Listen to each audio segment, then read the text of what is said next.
ভোটের মাঠে পিছিয়ে পড়ছে নারী। প্রধান রাজনৈতিক দল বিএনপির মনোনয়ন পেয়েছেন মাত্র 11 জন, এনসিপির সম্ভাব্য নারী প্রার্থীও হাতে গোনা কয়েকজন। এ নিয়ে আলোচনা করতে রাজধানীর ধানমন্ডি থেকে আমাদের সঙ্গে যোগ দিচ্ছেন নির্বাচন ব্যবস্থা সংস্কার কমিশনের সদস্য মীর নাদিয়া নিভিন। মীর নাদিয়া নিভিন, আপনাকে স্বাগত জানাচ্ছি একজন নারী হিসেবে এবং নির্বাচন ব্যবস্থা সংস্কার কমিশনের সদস্য হিসেবে আপনার কাছ থেকে জানতে চাই যে এই যে নির্বাচনে মনোনয়নে নারীদের পিছিয়ে থাকার যে ট্রেন্ড চলে আসছিল 5ই আগস্টের পরে, আসলে অনেক ধরনের প্রত্যাশা ছিল, সেই জায়গায় কোনো পরিবর্তন নেই, একই জায়গায় রয়েছে। এর কারণ কি? জি, আসলে ধন্যবাদ। এটা একটা খুব গুরুত্বপূর্ণ বিষয়।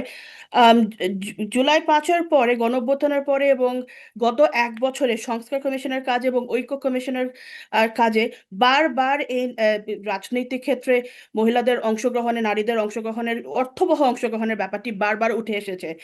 এবং এই ব্যাপারে আপনারা জেনে থাকবেন যে যদিও 33%-এর কথা আছে, তারপরেও সমস্ত রাজনৈতিক দলরা ঐক্যভাবে জুলাই সনদে অন্তত ন্যূনতম 5% এগ্রি করেছে। যে জুলাই সনদে আছে যে এই আসন্ন নির্বাচনে অন্তত 5% প্রার্থী নারী নারীদের প্রার্থিতা দেওয়া হবে, কিন্তু সেটাতেও স্ট্রাগল হচ্ছে, সেটাতেও স্ট্রাগল করছে। এবং এর ব্যাপারে দেখা যাচ্ছে যে বিএনপি একটু এগিয়ে আছে ব্যাপারে।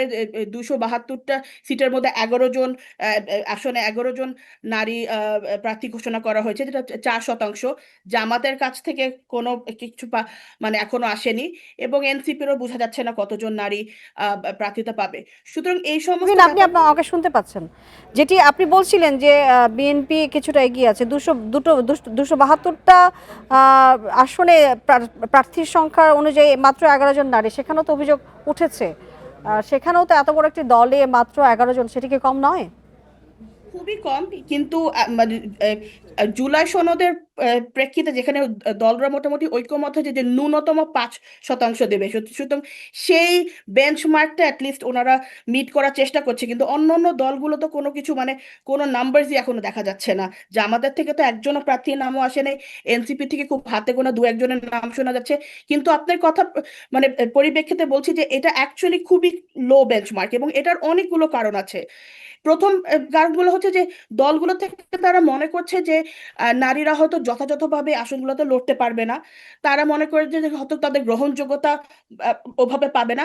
এবং সবচেয়ে বড় ব্যাপার হচ্ছে গিয়ে, যেটা হচ্ছে গিয়ে ক্যাম্পেইন ফাইন্যান্সিং, অর্থায়নের ব্যাপারটা একটা বড় ব্যাপার। যে নারীরা বলছে যে তাদেরকে লড়ার জন্য যে অর্থ ঠিক দরকার সেই জায়গাটাতে সেখানে। আসলে সামর্থ্যের মানদণ্ডের কথা বলা হচ্ছে, একজন নারী সামর্থ্যের মানদণ্ডে কেন পিছিয়ে আছে বলে আপনি মনে করেন? কারণ আমাদের দেশে এখন এরকম একটা বিদ্যমান অবস্থা আছে যে তারা যদি রাজনৈতিক পরিবার থেকে না আসে, তখন রাজনৈতিক দলগুলো মনে করে যে তাদের সেখানে লড়ার সামর্থ্য নেই। কিন্তু আমরা বিশ্বের বিভিন্ন জায়গায় দেখি যে নারী প্রার্থীদের যদি এগিয়ে আসতে হয়, এখানে একমাত্র প্রধান ভূমিকা হচ্ছে রাজনৈতিক দলগুলোর। রাজনৈতিক দলগুলো যদি সমানভাবে নারী এবং পুরুষ প্রার্থীদেরকে ফ্যাসিলিটিসগুলো দেয়, তাহলে তাদেরকে নারীরা অবশ্যই সামনে এগিয়ে আসতে পারবে। তাদেরকে ক্লিন ম্যানিফেস্টো, তাদেরকে প্রপার ব্যাকিং, তাদেরকে ফাইন্যান্সিং সাহায্য, তাদেরকে অর্থ, তাদের ক্যাম্পেইন লড়ার অর্থায়নের মানে সাহায্য, এই সমস্তগুলো যদি পার্টি থেকে শক্তভাবে আসে, তবে সেটা অবশ্যই নারীরা সামনে আসতে পারবে। কিন্তু এটা দলের ভিতর থেকে, আপনার কাছে এটা আমার তাদের। প্রশ্ন যেটি, যে নির্বাচন ব্যবস্থা সংস্কার কমিশনের সদস্য হিসেবে জুলাই সনদের যেই তথ্য উপাত্ত বা যদি আমি প্রতিশ্রুতির কথাই বলি, সেই হিসেবে যে অংশগ্রহণ নিশ্চিত না হলে এই নির্বাচনের ক্ষেত্রে আসলে নারীর অংশগ্রহণের প্রশ্ন থেকেই কি যাচ্ছে তাহলে? অবশ্যই এটা থেকে যাচ্ছে। কারণ হচ্ছে যে আমাদের সংস্কার সংস্কার কমিশনের থেকে আমরা নারীদের রাজনৈতিক ক্ষেত্রে অর্থবহ অংশগ্রহণের জন্য অনেকগুলো সংস্কারের প্রস্তাবনা করেছিলাম। কিন্তু সেগুলা থেকে যে কয়টা এসেছে জুলাই সনদে, সেটা নিয়েও এখন প্রশ্নবিদ্ধ হচ্ছে। সুতরাং নারীদের যদি এই সমস্ত দলগুলো, অ্যাটলিস্ট বড় দলগুলো, অন্তত ন্যূনতম 5% তারা যদি দিতে না পারে, তাহলে এটা খুবই একটা মানে দুঃখের ব্যাপার। তার কারণ হচ্ছে কি, আমাদের আপনারা দুটা দুটা ব্যাপার খেয়াল করবেন।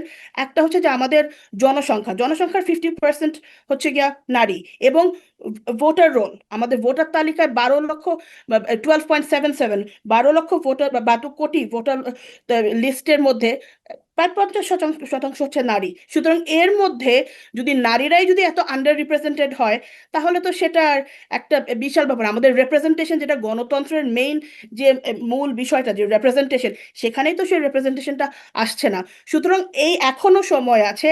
তফসিল ঘোষণা হবে হচ্ছে গিয়ে ডিসেম্বর 11 তারিখে। তার আগ পর্যন্ত দলদের এখন মানে as a matter of immediate affirmative action তাদেরকে, নারী প্রার্থীদেরকে মনোনয়নে দেওয়া উচিত। মীর নাদিয়া নিভিন, আপনি আমাদের সাথে সংযুক্ত ছিলেন, এ বিষয়ে আপনার সাথে কথা বললাম এতক্ষণ আমরা। আপনাকে ধন্যবাদ আমাদের সাথে যুক্ত হয়ে বেশি কথা বলবার জন্য।